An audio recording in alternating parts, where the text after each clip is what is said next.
Yes, J.K. Dobbins finishes inside the top 12 running backs. I think this is absolutely one that I believe in. I could have given you a number of Ravens homer takes, and there's plenty of them. And you've seen my best ball exposures. I'm heavy on the Ravens, and I really believe in this offense. It's going to take a step forward. They're going to be explosive. They're going to be scoring a lot of points a lot of the time.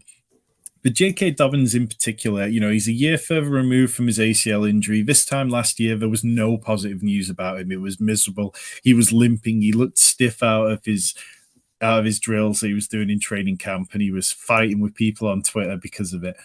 But this year, there's none of that.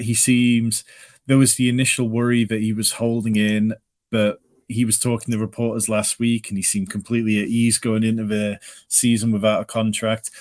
Throughout his career, he's only averaged 11.2 touches per game, which is not what you want to see. That's definitely not going to get you into the top 12 running backs unless you have like a Jamal Williams type year and score 17 touchdowns. But when we look at what Todd Monken's done as an offensive coordinator, in 2016-17, when he was in Tampa Bay, Doug Martin averaged 17.1 touches per game. In 2018, again under Todd Monken, Peyton Barber averaged 15.9. And then when Monken was in Cleveland in 2019, Nick Chubb averaged 21 touches per game. So he leans into talent when he's got it. And Nick Chubb also that year had his highest ever receiving targets per game as well. And that's a focus point of Todd Monken's offense. If you've read any Ravens beat reporters' work this offseason, they've talked about in training how the running backs are catching more balls. And that was something which Greg Roman never featured when he was offensive coordinator there. Todd Monken loves the screen game, and we know these running quarterbacks don't like to check the ball down.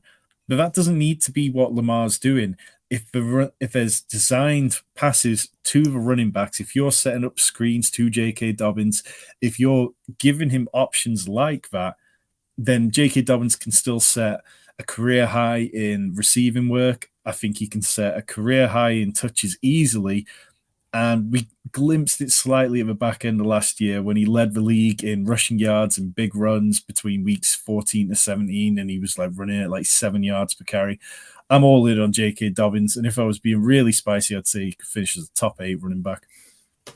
No, I'm not going to push back at all. I think you've summed it up perfectly. I love J.K. Dobbins. My best ball exposure, my dynasty exposure shows how much I'm all in on J.K. Dobbins. I think that he can be a top 12 running back, maintaining the level of receiving work that he's done. If we're going to see an increase in that you've been talking about for the last kind of year, it feels like, then yeah, that's absolutely within his regular outcomes.